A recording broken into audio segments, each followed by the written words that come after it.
Hey guys, welcome back to our channel. This is Dr. Shubham, and today I'm gonna start this series on the pharmacology, where we shall discuss about the several topics inside the pharmacology. And in this particular session, I'm gonna start with the very basic one, that is the general pharmacology, right? So before going into the basic topics of general pharmacology, basically we'll be reading about the pharmacokinetics and the pharmacodynamics.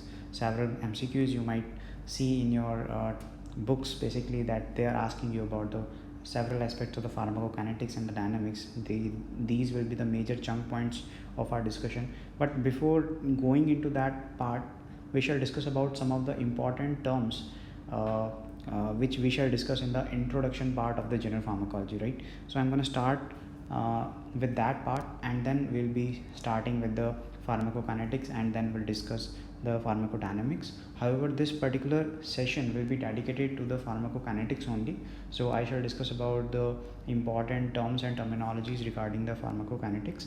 So I hope you will be enjoying the session. So let's start with the today's one.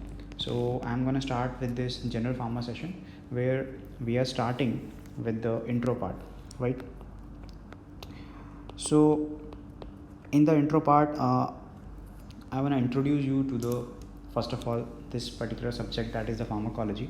So pharmacology is very basic, like pharmacology, if you will be dividing this pharmacology into two parts, right? So what is that? Pharmacology, right? So I'm just writing over here.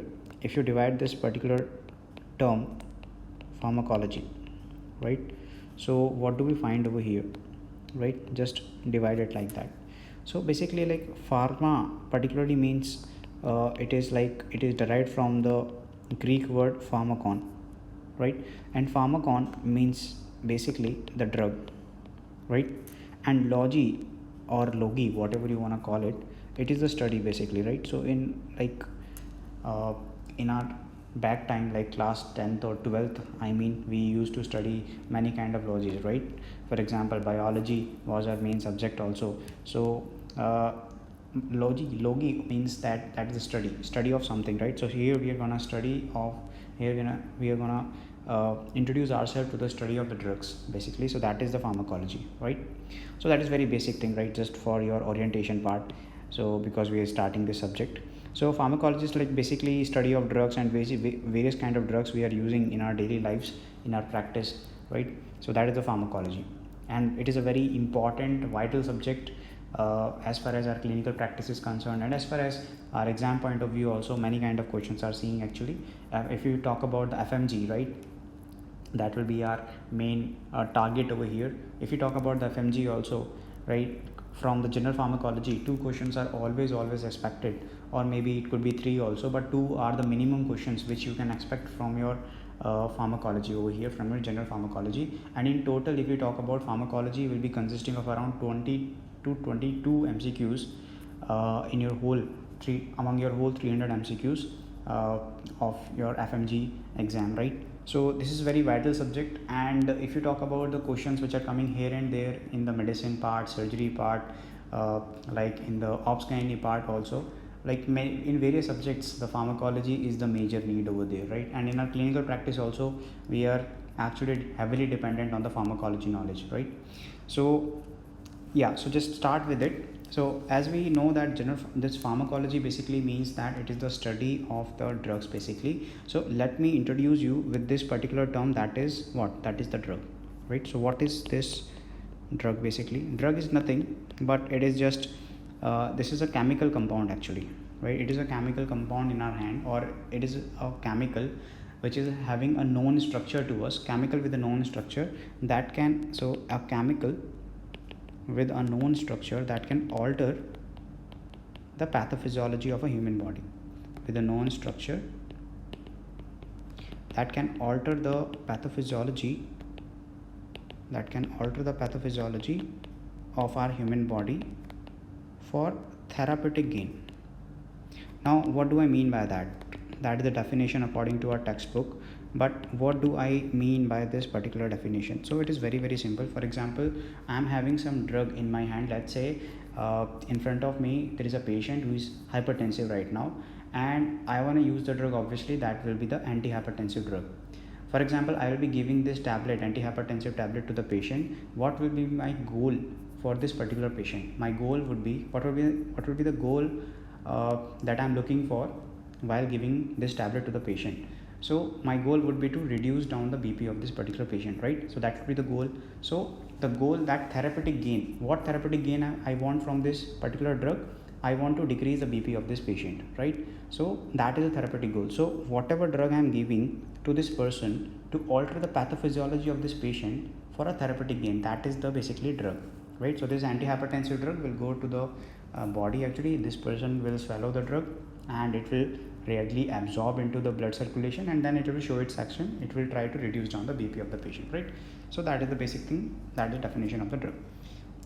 Now in your exam, sometimes they ask you, and in fact they had asked you the types of drugs, right? That is also something which is very important to know actually, because they have asked us in the past that what are the types of drugs in the FMG. So let's talk about them as well. So in the types of drug, first type I want to introduce you over here, that is the prescription or the legend drugs, right? Prescription or the legend drugs. Now this is very simple to understand. Why? Because look, in our daily lives we are using these kind of drugs, right? So prescription or legend drugs, what are they basically? These are the drugs which can be sold by a chemist only after a prescription, right? So if somebody is going, okay, so this drug can be sold by chemist, only, can be sold by chemist only after prescription. Okay, only after seeing prescription. So there are several drugs, right, which we can't give to the patient like without any proper prescription, right? So that is the basic thing, that these are the prescription or legend drugs. Very simple. Second types of drugs we are having, that is the OTC drugs. Now OTC, or it is also called as the over the counter drugs, right? Or in short we are just naming them as OTC, right? Over the counter drugs. Now what are they? This is also very simple, like the drugs which can be sold without prescription. For example, you are having headache and you are feeling feverish, right? What will you do? If you are not having the tablet in your home, right, you will be going to the chemist shop and you will be asking for the paracetamol, right, basically, or Dolo or whatever it is, right? So do you need any kind of prescription for this, or will the chemist will be asking for any kind of prescription for this particular paracetamol? No, usually they will not be asking, right? So this is the over the counter drug. So that drug can be sold without any kind of prescription, right? So that is the over the counter drug basically, right? So that drug which can be sold, without prescription. Very simple. Drug can be sold without any prescription, right? I hope I am clear till now, right? So right now we are just looking at very basic aspects of the drug, right? Now third drug, that is orphan drugs, right? Orphan drugs. Now what are the orphan drugs? That has been asked already in the FMG. So orphan drugs are those drugs which we are using for the rare diseases. Now that was the MCQ, drug for the rare diseases, okay, and that had already been asked earlier, right? Now fourth one is the essential drugs, right? Fourth one is the essential drugs. Now essential drugs, as the name suggests, essential drugs means they are those drugs which actually we need in our healthcare system according to the majority of the population. For example, our population is majorly dependent on the anti-malarial drugs or some kind of other drugs. For example, anti-tubercular treatment, right? Various kind of TB patients we are having in our hospitals, right? So these are very common diseases. So the drugs which are used for very common diseases, right, or depends on the endemic population. For example, many kind of patients we are seeing with tuberculosis in India or seeing with malaria in India, right? So these kind of anti-malarials and the anti-tubercular drugs, we need them actually, right? So these are very essential drugs. So it depends on country to country, right? For example, in some country some particular disease is there, right? For example, in recent times we saw that covid waves, right? So in that, at that point of time, we don't had that drug, right? So that is the thing, basically. That is the need of an hour. So essential drug means those drugs which actually should be there in the system, depends on population to population which particular disease is very common in that particular region, right? So that is the essential drug. So basically, according to the definition, they say that these are those drugs which satisfy the healthcare need, right? Healthcare need of majority of the population, right? Healthcare need of majority of the population. Very simple. Majority of population in some particular country, right? For example, in India, right, as I told you, examples as I gave you for malaria or the TB, right, like that. Okay. Fifth one is the illicit drug, or it is also called as the street drugs. Now with the street, I hope you are actually understanding this very well. I mean those drugs like which are used for the abuse, right? So drugs of abuse. Which drugs of abuse? For example, heroin, ganja, right? The charas, morphine, opioids, basically these kind of drugs which the patients are actually injecting into their veins, okay, here and there and time and again, and they are using them for their euphoria purpose. So these are the drug of abuse. So what are the drug of abuse? Basically the cocaine and heroin and all of these things, right? All of these stuffs, these are the things, okay, and they are very dangerous. Now sixth one is your spurious drug. Sixth one is your spurious drug. Now what is spurious drug? Spurious means, like, you might saw some brands are there, okay, which are not very faithful actually, and they're just copying the drugs, right? They're just copying the drugs and selling them at a cheaper price, and the patient can be easily fooled by these kind of drugs, right? Because they will be showing that the composition is same as some other drug or as some other company, but in reality it is not the same, right? So that can harm the patient. So these kind of drugs are just, we can say that these are kind of a duplicate drugs, right, which can harm the patient. So these are the spurious drugs. So okay, so they are just naming them as counterfeit drugs, right? Counterfeit drugs. For your purpose, you can remember them as duplicate drugs, okay? These are those drugs which promises that they are just same as that particular composition, but in reality it is the different story, and they can harm the patient, right? So that is the thing. So they might have the different composition that can harm the patient. So these are the kind of a spurious drugs, right? Now after that, we wanna discuss about this particular routes of drug administration, right? Like various routes of administrations are there. For example, we can take drug in a tablet form, we can take drug through the inhalational form, we can take the drug through the sublingual route, right? So these kind of routes you might have heard about earlier. So let's talk about those kind of routes of administration, right? So I'm gonna just discuss over here that what are the routes of administration over here, right? So let's talk about them as well. So routes of drug administration, very important. They ask you sometimes that different kind of drug administration, right? So let's talk about them. Now if you will see routes of drug administration, basically these kind of several pathways we are having, right? For an example, we are having the oral pathway, right? I'm just using the red color over here. So first let's say that okay, we are having the oral pathway, okay? In the oral pathway, this is the most common route, okay? I'm just writing over here, okay? So in the first one, I'm just writing that this is the oral pathway, okay, or oral route, I must say rather. In the oral route, what we are seeing, this is the most common route, guys. MCQ. Now this is the cheapest, convenient and safest, because obviously oral tablets the patients can take anywhere, at home or going to the office or anywhere else, right? This is the cheapest one, and as compared to the injections and all. and it is having a special property that it is using the first pass metabolism. What is that? We'll talk about that, right? First pass metabolism, what is that? We'll talk about that shortly. Then the main thing about the oral route is that some drugs can't be given as an oral form. Which kind of drugs I'm talking about? For example, some peptides can't be given in the oral form, proteins can't be given in the oral form, right? And like some kind of monoclonal antibodies, they have to be given in the injectable forms only. They can't work if you will be giving them as oral form, right? So these are the limitations of the oral route.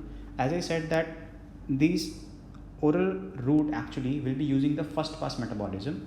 First pass metabolism basically in a nutshell means that it will be taking time to reach into the blood circulation, right? And the action will come when the drug will be reaching into the blood circulation. Before that, the action will not come. So that's why you might have realized this, that if you are taking, let's say you are taking the paracetamol, right? Immediately you will not get the effect of paracetamol. You need some time actually to show, you need some time actually to allow this paracetamol to go into your blood circulation and then exert its effect and reduce the temperature of your body, right? So it needs some time. Oral pathway, oral route of administration needs some time to react actually, right? That is the basic thing over here. Now, so these are available in some forms. For example, they are available in tablet form or the capsules, right? So they are available in these forms. So this is the oral form where you can take the tablet easily, right, with your oral cavity. Second is the, for example, second over here is the inhalational form. Let's talk about this one. Second one, we are talking about the inhalational form. Inhalational form means here first pass metabolism has been skipped now, right? Here we are not using the first pass metabolism. Here you will be inhaling the drug and directly, it very fastly, very rapidly, it will go into your blood circulation and will exert its effect. So here the first pass metabolism as such is not seen over here. So effect will be very rapid, right? Effect will be very rapid. So that is about the, so I'm just writing over here. So effect will be very rapid and the targeted effect will be there. Why? Because there is no first pass metabolism. So I'm just writing over here, there is no first pass metabolism, right? Okay.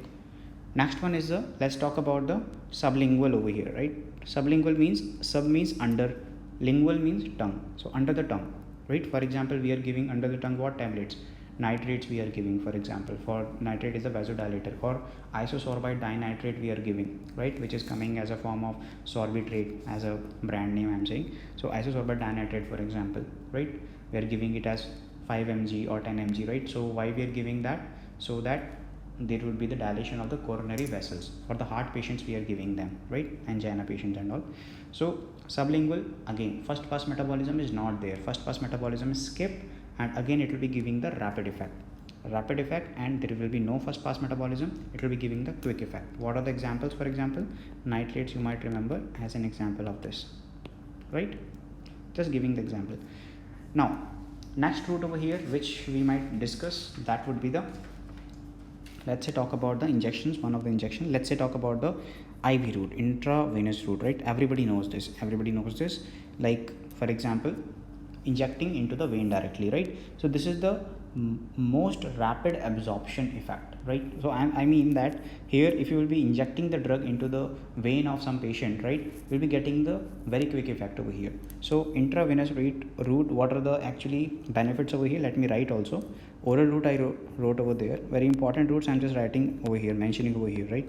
So intravenous route or the IV route over here. Okay. Now in the IV route, what will be the benefits over here? Let's talk about them as well. So in the IV route, I would be saying that there would be the most rapid absorption, right? So directly you are sending the drug into the blood circulation of the patient. That's why effect will be very, very rapid. So rapid effect you will be seeing in this particular patient. Then first pass metabolism is totally skip in this patient, right? Because you are directly injecting the drug into the veins directly, right?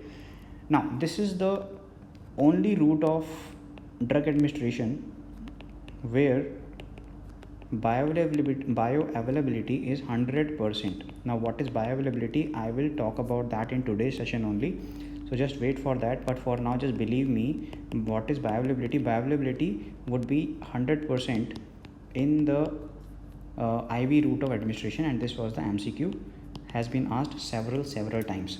So bioavailability will be 100% in the cases of IV route administration. Bioavailability in a nutshell is nothing but like whatever drug is reaching into the systemic circulation, or whatever drug is reaching into the blood circulation, that is called as the bioavailability. So here you know that you are directly sending the blood into the, you're directly injecting the drug into the blood circulation. That's why bioavailability will be 100%, right? And that was the MCQ, has been asked many times.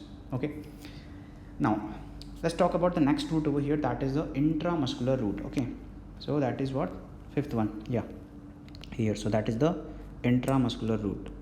Okay, let me change the pen also. Yeah, so that is the intramuscular route over here. Intramuscular, you're injecting the drug into the, directly into the muscle at the angle of 90 degree, right? So for example, several kind of penicillin or your COVID vaccine also, right? For example, Covaxin or Covishield, whatever you got, actually whatever shot you got, so it was in the deltoid muscle, right? Deltoid muscle of your hand. Usually it was injecting into the left hand, right? So deltoid muscle of your left hand, they were injecting it at the angle of which angle? If you have noticed which angle it was, yeah, it was 90 degree, right? So injecting directly into the muscle, right? So what is the purpose of giving this this drug through the IM route? It will be staying for a longer duration. For example, the next dose which you were getting after your first dose, what was the gap in between, right? The gap was there in between the first and the second dose, right? They were saying like almost around 84 days, 3 months, like different criteria they gave. It was keep on changing, but still it was the time, right? So the drug will be accumulating in the muscles and will be giving the effect slowly and the gradually, right? So that is the basic use of the IM route of administration, right? Some kind of penicillins can be given, or some antibiotic can be given, right? Monoclonal antibodies can be given through the IM route. Okay, I hope you understood over here. Next route we are having, that is the subcutaneous route. So sixth one, that is the subcutaneous route.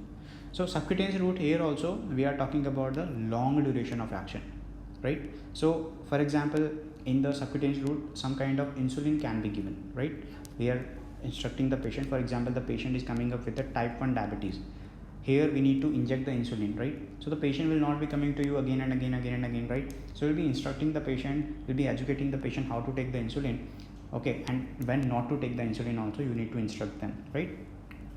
So they will be inserting it, okay, at their own, and most of the diabetic patient know how to insert, how to inject the insulin, right?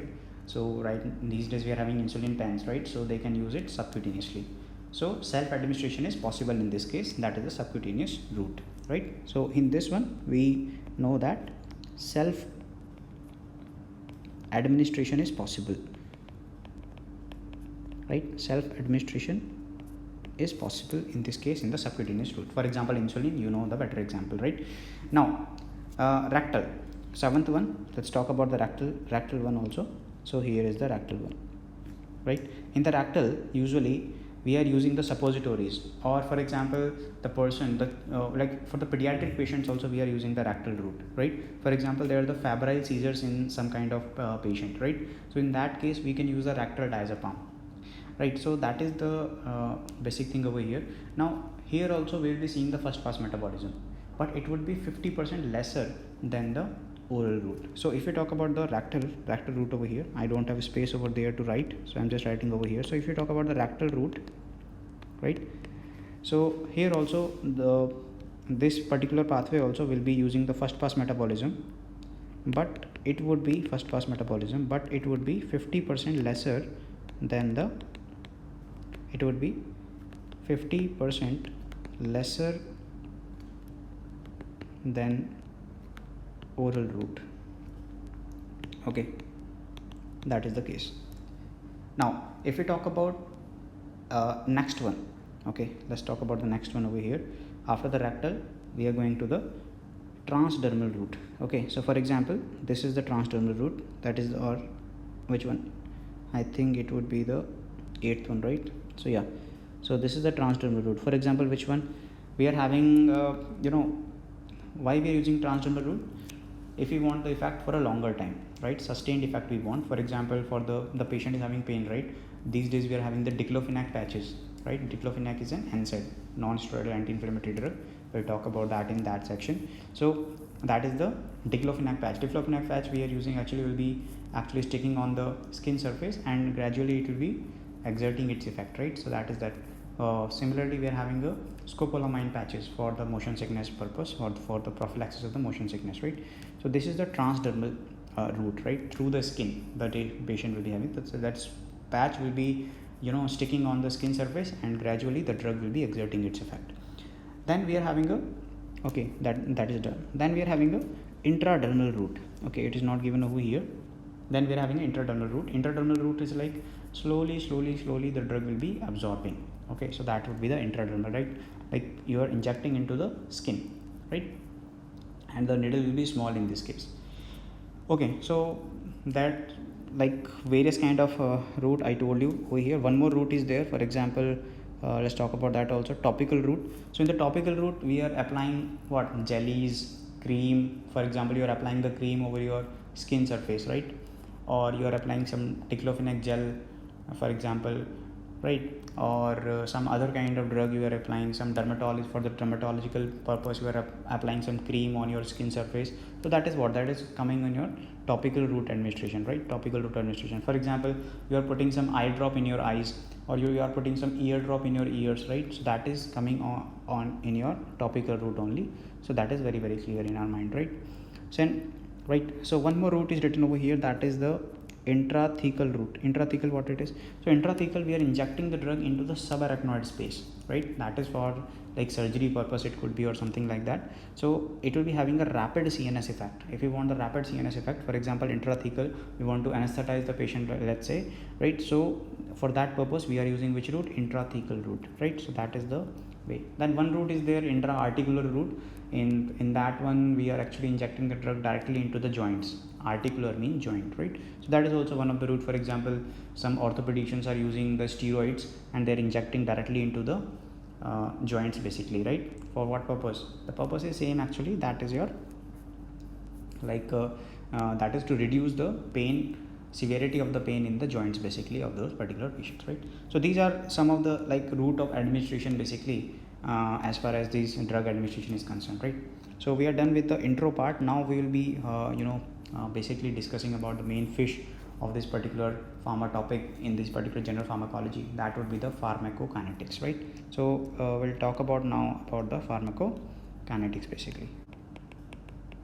So let's talk about the pharmacokinetics now. So if you talk about the pharmacokinetics, if I'll be writing this particular term, basically, let's just divide it, again, guys. So like pharmacokinetics, let's just divide it like that. Pharmaco, again, what I told you, pharmacon, that is drug. Now kinetics, you might have studied about the kinetic energy, potential energy in your physics times, right, in class 11 12th. So kinetics is the movement, basically, right? Kinetic is the movement, basically. So what is pharmacokinetics? Simple. Movement of the drug would be the pharmacokinetics. What movement? Where the drug will move, right? The drug will move in your body. So that movement of the body will be tracked down as the pharmacokinetics. Simple. Okay. Textbooks tells you that whatever body is doing to your drug, whatever body does to the drug, because it travels in your body, right? So whatever the body is doing to the drug, right? So that is the pharmacokinetics, right? Drug is traveling to the several parts of your body, and several parts are doing something to the drug. That is called as the pharmacokinetics, basically. Okay, so let's just understand with the help of some diagram over here. Okay, so that would be much better for us to understand that what is the pharmacokinetics. Let's say that here is one, here is the esophagus, okay, and this is the stomach, and this is the duodenum. Okay, just drawing the hypothetical diagram over here. Okay, and here is our blood circulation, right? Here is our blood circulation, and let's say here is the liver, right? Let's say here we are having the liver.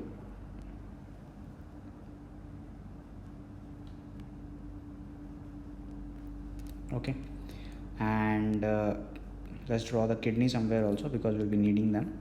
So let's draw the kidneys also. So let's say kidneys are present over here.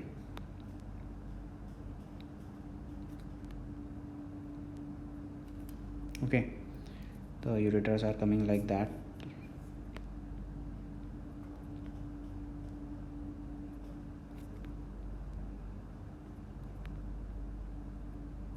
Okay, and the bladder will be present over here. Okay, till now everything is clear. So let's just track down the journey of this particular drug. Okay, very simple, guys. Let's say you took some drug. This is the tablet you took, right? This is the tablet, and you took it. It went into your esophagus through the oral route, right? I'm talking about, you took the tablet. It will be going into your stomach first of all. This is the tablet, and it will be going into your blood circulation, right? Went into the blood circulation, it will be getting absorbed. This is the absorption. Now what will happen? This drug will be, okay, this is the drug again. This drug can either go to exert its effect, like for whatever purpose you give this drug, it will be going to that target organ. It will be going to that particular target organ, and it will show the effect. But it is not that simple. Whatever action you wanted, it will be showing the effect. Yes, it will show the effect. That's why you are taking the drug, actually. That's why we are prescribing the drugs. But it is not that simple. Actually, before that, some events will happen. What are those events? For example, this tablet was having the content of around 100 mg, right? But now it is showing the effect with the 50 mg. So where did this half of the amount went into? The half of the amount of the drug would be actually wasted into this particular journey of the drug.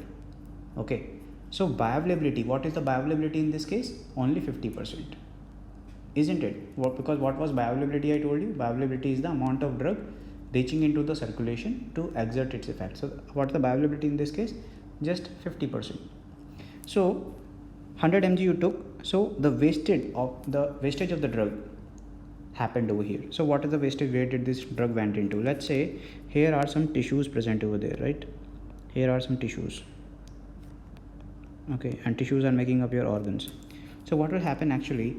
This drug can actually go into your, some of the drug can go into your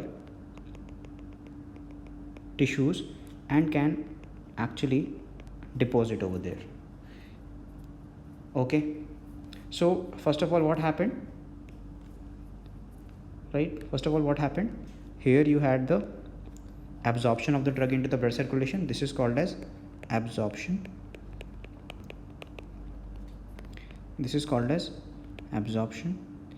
Then some of the drug went into these tissues and get accumulated over there. This is called as second step, distribution, right?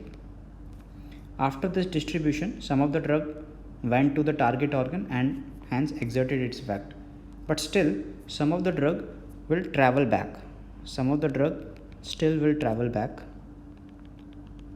And will come into the blood circulation, right? And then it can again go into the tissues and can deposit over there. Again it can come into the blood circulation from that particular target organ side. It can again come into the blood circulation and can again go here and there into the tissues and can get accumulated. That is called as the redistribution. Are you understanding? Right, that is called as a redistribution. Then what else can happen? After that, what can happen? Like, then the drug will further move down into the systemic circulation, and then it will be moving and coming into the liver, right? In the liver, what will happen? Some conjugation will happen over there. I will talk about that in the metabolism section. Like there are two phases in the conjugation, like phase 1 and phase 2 would be there, right? So then metabolism of the drug will happen, right? So drug will be transforming itself in such a form that it will be actually getting metabolized. So third step over here would be the metabolism, right? Third step over here would be the metabolism. In the metabolism, what happens is that drug will be breaking down basically, right? That is the metabolism. I will talk about that in detail in the metabolism, right? Drug got metabolized, and then finally this drug will be going into the, right? This drug will be finally going into the kidneys, okay? And from the kidneys, what will happen? Finally it will travel down and will be excreted. So fourth one will be excretion. So till now what happened? First of all, drug got absorbed into the systemic circulation. Some of the drug got distributed into the tissues, that is the distribution. Some of the drug went to the target organ, shows its effect, again came back to the systemic circulation, again got redistributed. Then some part of it will go to the liver. There what will happen? Metabolism will happen. It will be inactivated and will be converting into the water soluble form. Okay, here it will be converting itself into the which form? Water soluble form. Now this conversion is important, otherwise excretion will not be able to happen. So once it will be converting into the water soluble form in the liver, it will be traveling to the kidney so that excretion should happen.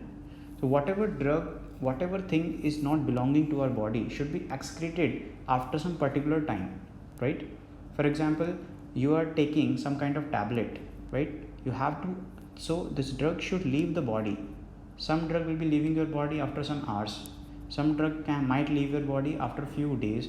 Some drug might leave your body after a few weeks, right?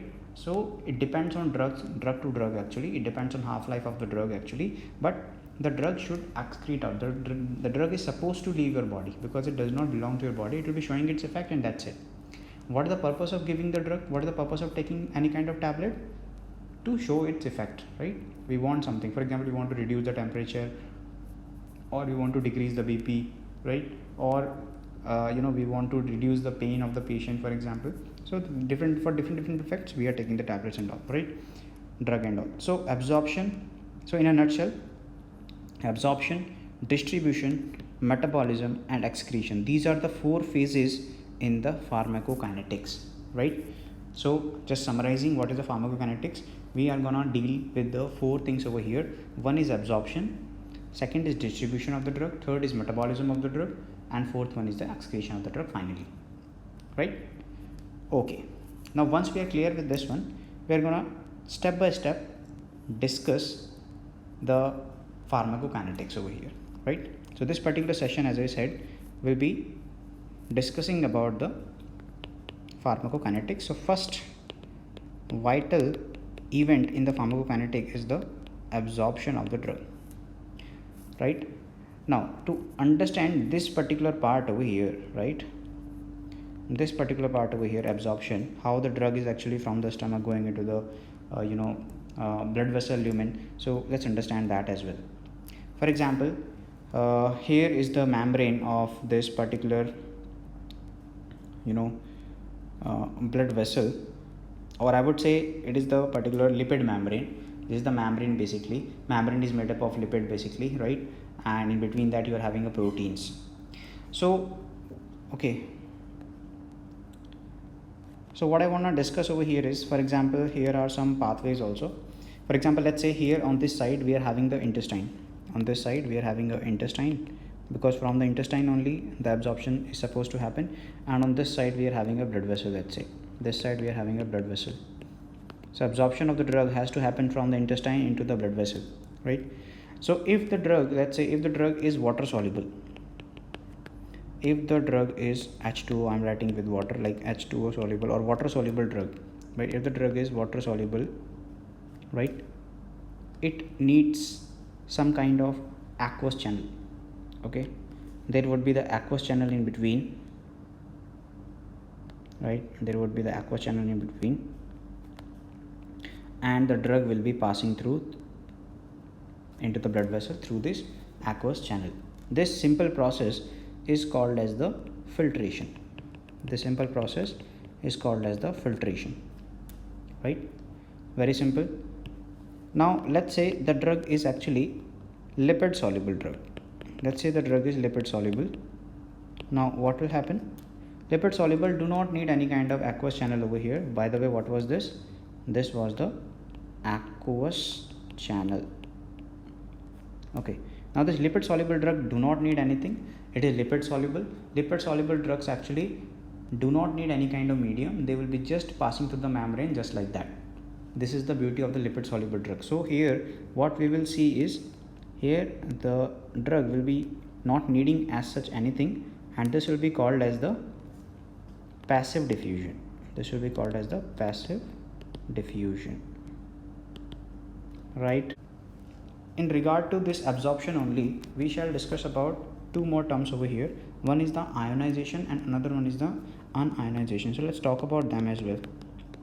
So what is unionization of the drug and what is the ionization of the drug, right? Unionization and ionization of the drug. This is also very important because they ask you the questions very frequently over this topic as well. So unionization, we will be seeing any drug will be unionized. If any drug will be unionized, it will be easily passed through. Okay, and if some drug will be ionized, it will be easily excreted. So what do I mean by that? First of all, let's understand what is unionization. So the pH of the particular drug would be pH of the particular drug and the medium should be same over here, right? And in the ionization, the pH of the drug and medium should be different,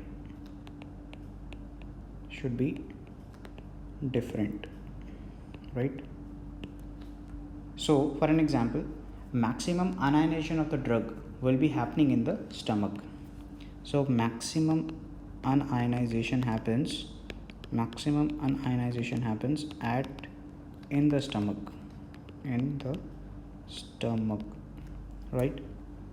But maximum absorption of the drug happens, that has been asked already, that maximum absorption of the drug happens where? Now let me tell you maximum absorption, where does it happen? So let me tell you over here, the question came maximum absorption happens where. So let me tell you, unionization supports the absorption and ionization supports the excretion, right? So I'm just writing over here, unionization supports the absorption and ionization supports the excretion, right? If the drug will be ionized, it will be excreted easily. If the drug will be unionized, it will be absorbed easily through the membranes. So if the unionization is the criteria, then they asked you the question based on this.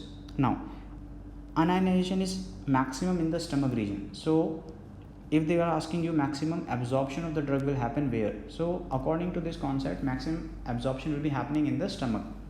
So they asked you this question, maximum absorption of the drug will be happening in what region?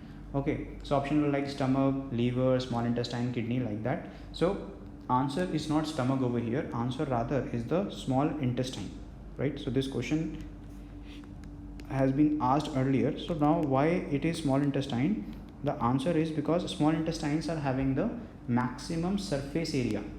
So the part where it will be having the maximum surface area, that part will be actually showing the maximum absorption capacity. However, stomach is also the drug is also getting absorbed through the stomach also, but because the intestines are having maximum surface area, with the help of that, it is having the maximum absorption capacity. So that was the MCQ, please note it down somewhere. Okay, so that was the MCQ, right? So ionization is telling us about the excretion or elimination of the drug capability, right? Now sometimes they ask you like, if some particular overdose of the drug happens or drug toxicity happens, then what would be the method to eliminate that drug toxicity, right? For an example, once they ask us that if some drug is acidic, right? If some drug is acidic, some acidic drug is there, right? And on the other hand, some basic drug is there. So in this particular regard, if we are having acidic drug, let's say let me give you the example. For example, acidic drug is the aspirin, or here also let's take an example. For example, amphetamine over here is the basic drug, let's say. Okay, so there are two kinds of drugs we are having, acidic and the basic, right? Now acidic drug toxicity, if it is happening, for example aspirin toxicity is happening, so we need to alkalinize the urine over here. If the acidic drug toxicity happens, we need to alkalinize the urine so that it can excrete out into the urine. If the basic drug or the alkaline drug toxicity is happening, we need to acidify the urine. So over here, if the toxicity happens, right, I mean to say, if the toxicity happens, how we can eliminate the drug? So it is very simple to understand that if the toxicity is happening, how we can eliminate. If the drug is acidic, we need to alkalinize the urine, right? We need to alkalinize the urine. How we can alkalinize the urine? By the bicarb. So HCO3 we can give and we can alkalinize the urine. Now basic drug, how we can acidify the urine? So here we need to do the acidification of the urine. So how we can acidify the urine? It is also very simple, by giving the ammonium chloride. Okay, so you can acidify the urine like that. So once they asked you over here that aspirin toxicity, if it is happening, what will you do? So you will be alkalinize the urine, because aspirin is acidic drug, so you need to alkalinize the urine so that you can excrete it out easily, right? And what will you be giving? You will be giving the bicarbonate over here, that is the SO3, right? Now I was talking about the bioavailability, guys, bioavailability, right? So let me just talk about over here as well. So bioavailability, I was talking about bioavailability, right? So bioavailability is actually denoted by the help of this small f, right? So what is bioavailability, guys? So bioavailability is nothing but the amount of the drug which is reaching into the systemic circulation, that is the bioavailability. So what is bioavailability? It is the drug which is reaching systemic circulation. It is very simple, right? Drug reaching systemic circulation is the bioavailability, basically. Drug reaching systemic circulation is the bioavailability. Simple. Now just thing is, bioavailability is done, right? Now here we are having some criteria. Now bioavailability depends on what criteria? Bioavailability will be depending on the absorption. Now if the drug will be absorbed more bioavailability. If you are taking the drug through the oral route of administration, for example you are swallowing the tablet, if it will be absorbing more and more from your stomach to the small intestine, or from your small intestine to the blood circulation, for example. So more absorption means more bioavailability, right? More drug will be having chance to reach into the blood circulation, right? So that is the case over here. And if the drug will be having high first pass metabolism, so let me explain over here what is first pass metabolism as well. First pass metabolism means that during the traveling of the drug, whatever drug is getting wasted. For example, I told you in this diagram that some of the drug was reaching into the tissues, like distribution of the drug was happening, right? It was getting accumulating in the tissues, and back and again it was again coming and was accumulating in the tissues, like the distribution and the redistribution, which I told you, it is the part of the wasting of the drug, right? This is called as the first pass metabolism. And the drug was going through the metabolism process, right? Drug was going to the liver also, so it will take so much of time to exert its effect, right? That's why bioavailability will be less of those drugs which will be having high first pass metabolism, right? So that is the basic concept over here. And it will be more of those drugs which will be having the higher absorption. So several times they ask you the question regarding this particular concept. Okay, now let's just move on to from the bioavailability, let's just move on to one more criteria over here, that is the calculation of the area under the curve. Sometimes they ask you about the area under the curve, so let's talk about that. So let's just talk about the area under the curve, AUC, area under the curve. I will tell you what questions you need to just focus over here. That will be sufficient enough to know about the area under the curve, right? Now this pharmacokinetics is somewhat the dry part, right? But still questions are asked, so that's why we need to actually focus on this part too. So I'm just drawing one graph over here. Just need to pay some attention over here. Actually, on one side of this graph, I'm writing the plasma concentration, right? Plasma concentration. And on another side, on the y-axis I wrote this, on the x-axis I wrote the time, right? For example, I'm just gonna compare two things over here. Two things are, one is the area under the curve of the oral drug and area under the curve of the IV drug. So this is about the area under the curve oral, and this is about area under the curve IV route. Okay, so like this is the oral, okay, and here this is the IV route, right? So where you are seeing the crisscross, right? Where you are seeing the crisscross, here you are seeing the crisscross, right? This particular area is actually called as the area under the curve, right? So this particular area is called as the area under the curve. Basically, it is having one formula which has been asked in the past. The formula is, what is bioavailability? Bioavailability is the area under the curve oral divided by area under the curve IV multiplied by 100. So simple formula, you shall remember this for your exam purpose. So what is the bioavailability? It is the ratio of area under the curve oral and the area under the curve IV multiplied by 100. What does it signify? Once they asked you area under the curve, what does it signify? It signifies two things, guys. One is the bioavailability, F is the bioavailability, right? And another one is the clearance. So if somebody asks you, what do you understand with the area under the curve? Area under the curve tells us about two things over here. So area under the curve tells us about two things. Area under the curve tells us about the bioavailability and the clearance at the same time. And clearance. So what are the two factors which it decides? That is bioavailability and clearance at the same time, right? Or at the given time. Rather, I should write at the given time. Okay. So once they had asked you this thing, right? So what does it signify? So it signifies what? It signifies bioavailability and it signifies the clearance, and that was your MCQ which had been asked earlier, right? This is also your MCQ which had been asked earlier, right? Area under the curve. That's why I just mentioned it over here. Otherwise, otherwise clinically we don't need it much, but that is the thing. That is the basic thing. For the exam point of view, we need to know this, right? Then we are coming to the other thing, that is the distribution. Okay, so let's talk about the next criteria. So we have just till now we have talked about what? We have talked about the absorption. So here we had talked about the absorption. Now we are moving on to what? We are moving on to the distribution. So second part over here we are moving on now, and that is the distribution of the drug. So absorption is clear, I guess. These main points you should know. Actually, distribution now we are going to talk about. So distribution is very simple. Okay, just understand this. For example, guys, this is the blood vessel. Okay, this is the blood vessel, and again here are the tissues. Once the blood is getting absorbed, now drug has to distribute. Okay, so what can happen over here, that for example you took the drug, right? Let's say you took this drug, right?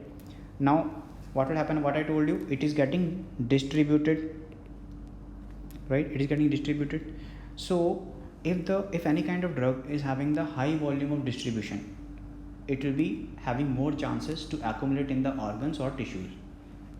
If the drug is having the lesser volume of distribution, then it will be remaining in the systemic circulation and will be exerting its effect in a better way, right? What I'm saying, if the drug is having high volume of distribution, so it tends to distribute, right? It is having the tendency to accumulate and go into the tissues and accumulate over there. But it is having, if some drug is having lesser volume of distribution, so it will not be going into the tissues, it will be remaining in the systemic circulation only until it will show its effect in a better way. So I'm just telling you two parameters over here. Okay, so first one I'm just writing, first one what I said is that the drugs with higher volume of distribution, VD is volume of distribution, will be actually accumulating in the organs or tissues, right? Second one, I told you that if the drugs will be having lesser volume of distribution, it will not be accumulating in the organs or tissues, rather they will be presenting in the systemic circulation only, right? So they can better show their effects, right? Okay, so now let's just talk about further. Now what are the factors which can determine this volume of distribution? So let's talk about very important term over here. What are the factors which can determine volume of distribution? So factors determining volume of distribution. I hope you understood what is the distribution, what is the volume of distribution. Volume of distribution means the volume of drug which is getting accumulating in the tissues or the organ, right? That is the volume of distribution. So it depends on some factors. What are these factors? Now first factor is that it will be directly proportional to the lipid solubility. If the drug is more lipid soluble, it will be having more tendency to get accumulate into the tissues or organs, right? Now if the drug will be having, right, like more, if the person will be having more fat content, like for example the person is obese, those kind of person will be having high chances that their drug will be getting absorbed into the adipose tissues, right? In the tissues, getting accumulated in the tissues or the organs. If the person, right, it also depends on volume of distribution, also depends on the plasma protein binding. Now what is this plasma protein binding? It is actually inversely proportional to that. So what is the plasma protein binding? Let's talk about that as well. Plasma protein binding. So what the heck is this plasma protein binding? Like, come back to this diagram, guys. In this systemic circulation, we are having some proteins. And these kind of drugs, you know, this is the drug actually, this is the drug. This drug can actually bind to this plasma protein. What plasma protein I'm talking about? I'm talking about albumin actually, right? So they can bind to this albumin. Now what do you think, guys? If this drug will be binding to the albumin, will it be able to go into the tissue now? No, right? No, because it is binding to the plasma protein. So if the plasma protein quantity will be more, or if the albumin will be high in the blood circulation, what do you think? Will it be able to go into the tissues in a very high amount? No, right? So it will be remaining in the blood circulation only. So if the plasma protein binding will be high in the systemic circulation, lesser will be the volume of distribution. So that's why I said that volume of distribution is inversely proportional to the plasma protein binding, right? And that was the MCQ that had been asked once, right? I think everything is clear till now. Okay, now one thing is very important over here, that, you know, whatever drug we are taking, it should be excreted out, right? After some days or after some hours or after some weeks, but eventually it should be out. Some drugs are there which will be accumulating in the tissues and not coming outside, right? And they will be causing the toxicity, right? These drugs will be causing the toxicity. So we need to do the dialysis. For some patients we need to do the dialysis if we are not able to excrete the drug. But if the drug is getting accumulating in the tissues over here, the drugs which are having high volume of distribution, which are getting accumulating in the tissues, there the dialysis is also not very effective. So very important point over here, the drugs which are having, okay, so I'm just writing this point over here, that the drugs with either high volume of distribution, either high plasma protein binding, right, I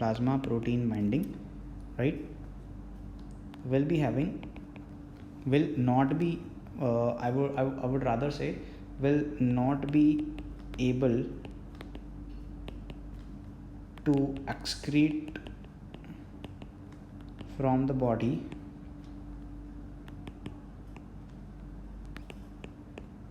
through dialysis. Even the dialysis will not be very effective in these cases, right? So if the drug will be accumulating in the adipose tissues, in the fatty tissues and all, it will be difficult for us to excrete that drug, right? So as I mentioned about the plasma proteins over here, let's just talk about some of the plasma proteins in this particular case. Okay, let me just remove these photos over here. Yeah, so let me just talk about that. What about the types of plasma proteins we are talking about? As I said that some plasma proteins are present over there in the blood circulation, right? So let me just talk about that. What are the types of the plasma proteins? So plasma protein types. Okay, so let me just talk about them. So here we are just talking about, first one is the albumin, right? And second one I'm going to talk about, that is the alpha 1 acid glycoprotein. Right? So these are the two drugs. So one is albumin. Albumin is like acidic drug will be binding. I told you two kinds of drugs we are having. One is acidic and one is basic. So acidic drug tends to bind to the albumin. And basic drugs tends to bind to the alpha 1 acid glycoprotein. Basic drug tends to bind to the alpha 1 acid glycoprotein, right? Okay, so this thing is clear in our mind. So if I'm saying this, please listen carefully. What I'm saying, guys, I'm saying that if some person is having lesser albumin, it means lesser plasma protein. Will the drug be able to go into the blood circuit? Will the drug be able to go and distribute into the tissues? Yes, it will be able to go over there. Will it be able to go? Yes, it will be able to go over there. Second point over here is, if the albumin is decreasing over here, right, there is low plasma protein. If the albumin is present over there, now less over there, for example in the cases of nephrotic syndrome, right, or the kidney patients, right, so there the albumin is less and the patient is having edema. Because of that decrease in the oncotic pressure, the patient is having edema. The fluid will be flowing in the interstitial space. So here the lot of free drug will be present in the plasma, because the drug is not able to bind to the albumin. Look, albumin is not there in the, what I told you that in the blood circulation this albumin is not there now. Let's say this albumin is, it is not there now. So this drug will be having, this drug will be present in the plasma in the free form, right? And it can cause the toxicity also, right? Because it is present in the blood circulation for a longer time. If it will be present in the blood circulation, it can cause the toxicity, and that's how we understand that we have to reduce the dose of that particular drug, right? So more free drug will be available in the plasma. If the more free drug will be available in the plasma, that means it can cause toxicity, and if it can cause toxicity, we understand that we need to reduce the dose in this particular patient, reduce the dose of this particular drug in the patient. Let's say if the person is having high level of alpha 1 acid glycoprotein or of this increased plasma protein, right? So more drug will be binding to it. If the more drug will be binding to it, there will be lesser drug which will be available in the plasma. So less free drug will be available in the plasma. In that case, the efficiency of the drug will be decreasing, right? Efficiency will be decreasing, and you need to increase the dose of this patient. Efficiency will be decreasing in this particular case, so you need to increase the doses of this particular drug if you want to get the action from this drug, right?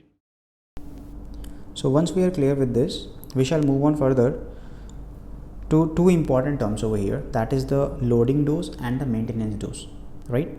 So what is the loading dose? Basically, loading dose is like one particular basic dose we are actually giving to the patient, right? So that we can load the patient, right? We are starting that particular drug to the patient. For example, the person comes with the chest pain, right? And you are suspecting MI, right? So you will be loading the patient with some amount of, with some drugs basically, right? You will be giving some aspirin, you'll be giving the atorvastatin, right? We're giving the ecosprin to the patient, right? So we are loading the patient. So what is the loading dose? Basically loading dose is like one initial dose we are starting of the patient. So a large initial dose of substance or series of such doses will be given rapidly to the patient to achieve a therapeutic concentration in the body, right? So that is the loading dose. So one particular amount of drug we are starting in the patient, that is called as the loading dose. Now we need to maintain the dose after some point of time, right? So how will we be maintaining the dose? By giving the maintenance dose, right? So what is the maintenance dose, guys? Maintenance dose is the amount of drug which is required to keep that desired, whatever you desired, whatever the dose you desired over there in the patient, to desire that mean steady state concentration in the tissues. So once you started the dose on your patient, right, and now the drug dose is there, right, and now you need to maintain it by giving the maintenance dose. That is called the maintenance dose. So how we actually maintain the dose, how we are giving the maintenance dose to the patient? Whatever drug you gave in the loading dose, that drug will be excreted out also from the body. So you have to calculate that excreted amount, that is called as the clearance. You have to calculate the clearance, and whatever the drug has been cleared out, you just need to replace that cleared amount of the drug, right? That will be the maintenance dose. So we are having two formulas, guys, which they have mentioned in the textbooks, and sometimes they ask us these formulas. So LD, I'm just writing with the loading dose as LD and just writing the maintenance dose as MD. So loading dose is the volume of distribution into the plasma concentration. Volume of distribution times plasma concentration is the loading dose, and clearance times plasma concentration, clearance into plasma concentration, is the maintenance dose, right? So these two formulas you should remember as far as your exam is concerned, right? Now I'm just moving on to the metabolism part, that is really very important, and the question has been targeted from this metabolism several times as far as FMGE is concerned. So let's talk about the metabolism now. So as far as this metabolism is concerned, we are just moving on to the third part now. Absorption is done, distribution is done, and now the drug will be getting metabolized in the liver. So metabolism. So metabolism has two parts. Basically, what is the purpose of the metabolism of the drug? Basically, it will be converting into the water soluble form and preparing itself for the excretion or the elimination part, right? Secondly, the drug is getting inactivated, right? Drug is getting inactivated with the help of some enzymes, right? So here we are having two phases. One is the phase 1 and second one is the phase 2. So in the phase 1, the drug is getting inactivated, and in the phase 2, the drug will be excreted out from the liver and will be traveling to the kidney basically, right? And preparing for the elimination, final excretion or elimination, right? So here we are having two things, right? Here we are having two parts.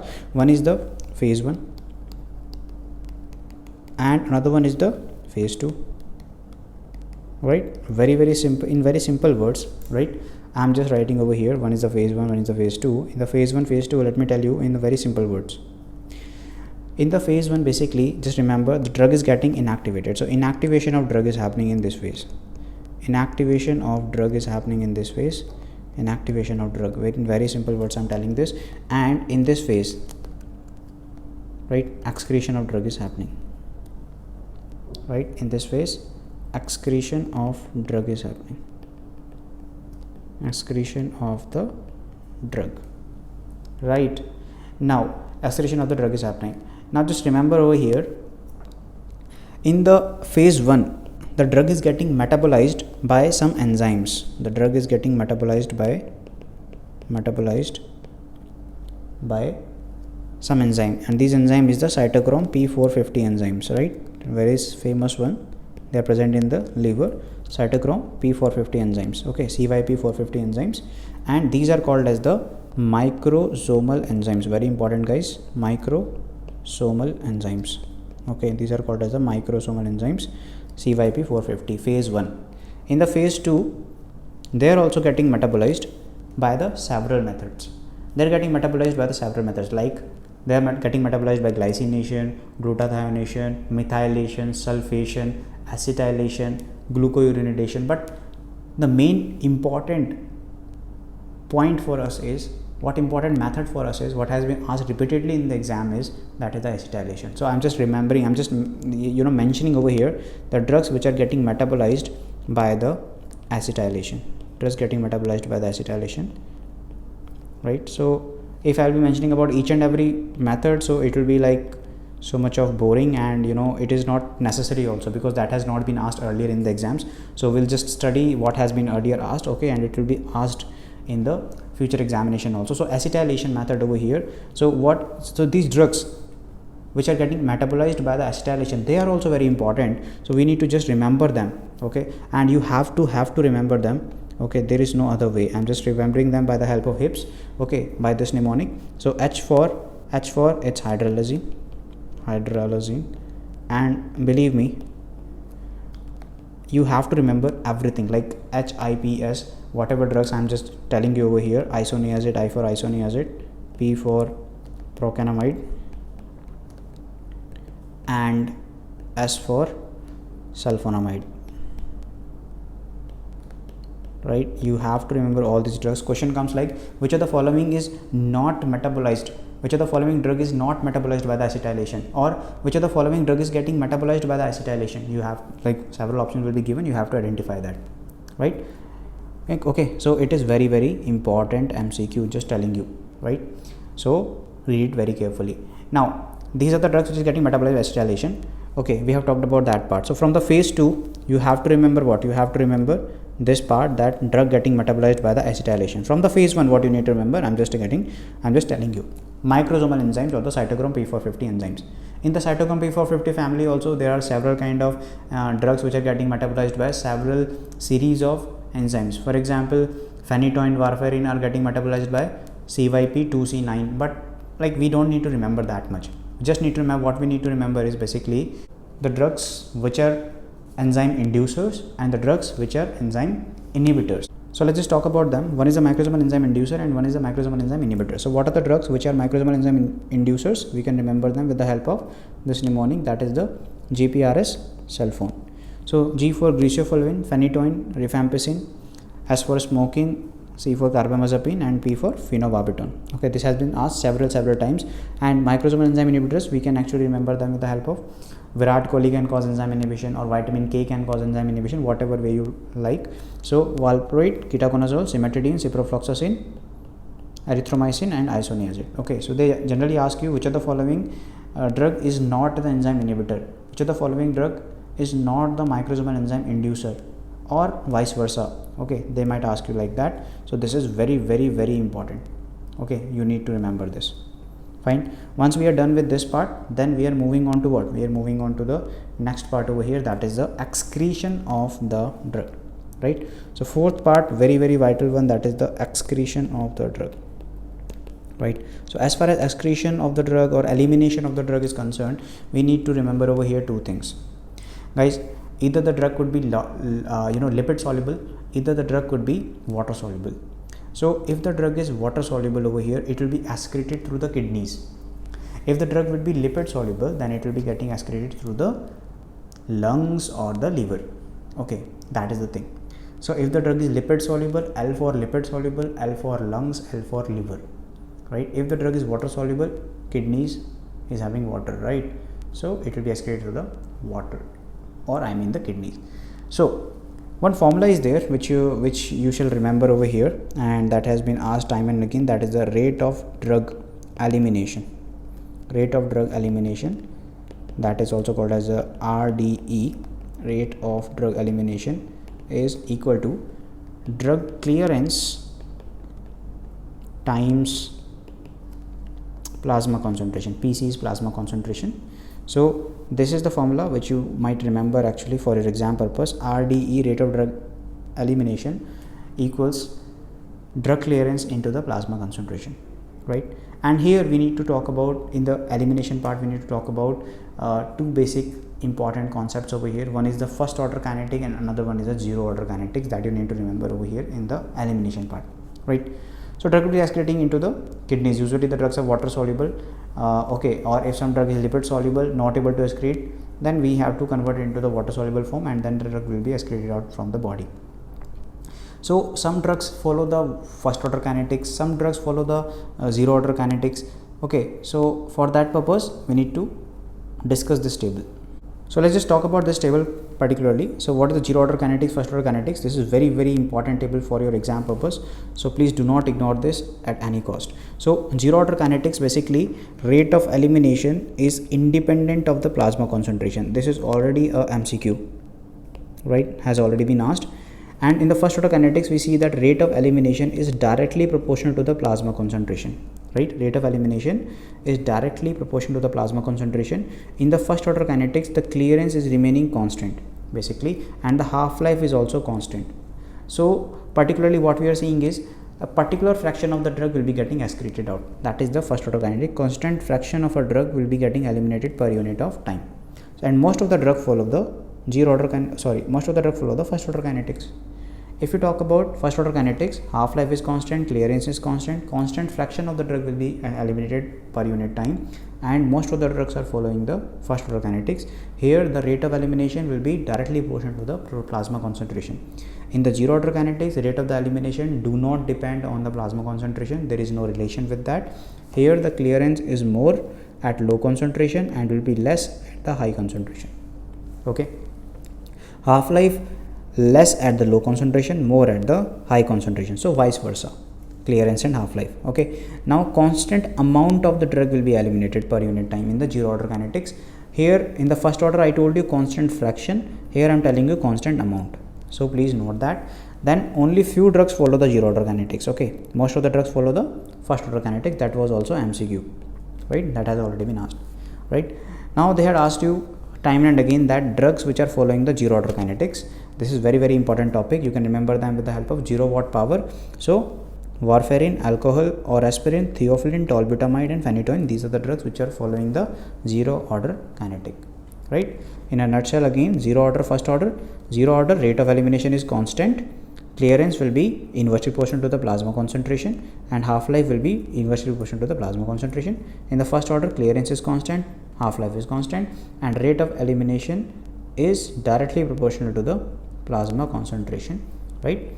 So these are the important points as far as zero order and the first order kinetics are concerned. Okay, so please do revise it thoroughly. It is very important, and once you will be revising it, believe me, you will be able to solve most of the MCQs regarding the FMG as far as pharmacokinetic part is concerned. Okay, so let me just apply this particular knowledge whichever we have discussed in the pharmacokinetics, and let's try to solve some MCQs as well, right? So that we can understand that like where they are actually hitting in these areas as far as MCQs are concerned. So like first question they asked you, like after oral administration, it was asked in 2017, after oral administration the fraction of a drug reaching the systemic circulation. Now very easy guys, in unchained form. What is this?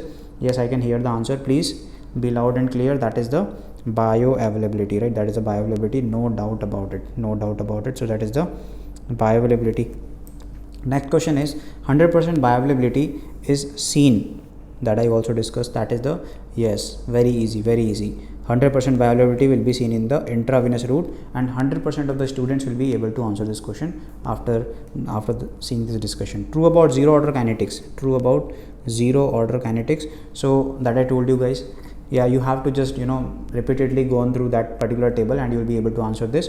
So rate of elimination, I told you, if you remember, is independent of plasma concentration. Remember, so rate of elimination will be independent of plasma concentration in the zero order kinetics. Okay, so please revise that table thoroughly time and again. So next question is, all drugs are metabolized by acetylation. Okay, all drugs are metabolized by acetylation, except they were asking, again guys, except they were asking, I told you in the phase 2 reaction of metabolism, that is acetylation reactions are very important. Please thoroughly go through them. So what was the mnemonic? HIPS, I told you. H for hydralazine, yes, it's there. Hydralazine is there. I for isoniazid, I told you. P for proconamide, I told you. S for sulfonamide, I told you. But phenytoin I didn't told you. So that's why that become the answer over here. So acetylation, except they were asking you. So that is the phenytoin. Which of the following drug is metabolized by acetylation? Again, question on the acetylation. It is very important, as I told you. So again, you have to identify. Okay, so isoniazid, I told you with the I, that was a mnemonic. So isoniazid was getting metabolized by this particular thing, right?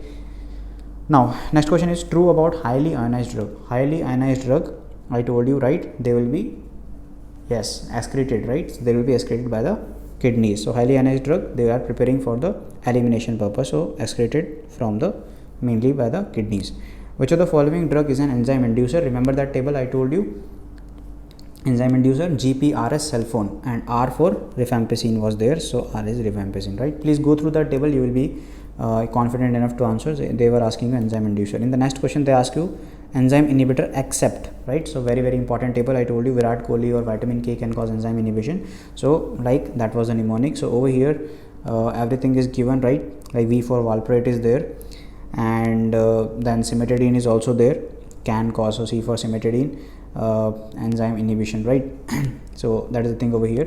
Now carbamazepine, I told you that was enzyme inhibitor, sorry, enzyme inducer. That was not the enzyme inhibitor. Okay, so enzyme, that is carbamazepine was the enzyme inducer, not the enzyme inhibitor, right? Remember GPRS cell phone, C for carbamazepine. So that is the thing over here. Please go through the table, you will easily understand.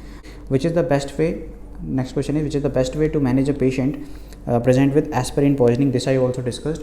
Aspirin is an acidic drug. Aspirin, I told you, it is an acidic drug. So you need to alkalinize the urine, right? And how do you alkalinize the urine? You need to give the bicarb to the patient. Yes, so make urine alkaline with NaHCO3, right? Yes, so make urine alkaline with NaHCO3. Next statement is true statement about the orphan drugs. I told you types of drugs actually, guys.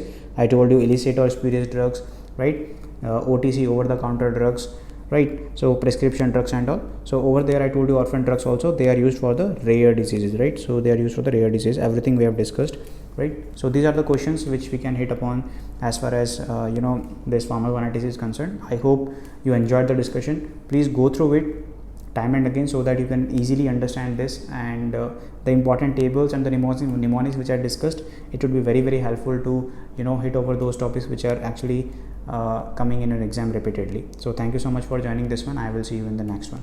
Thank you, guys.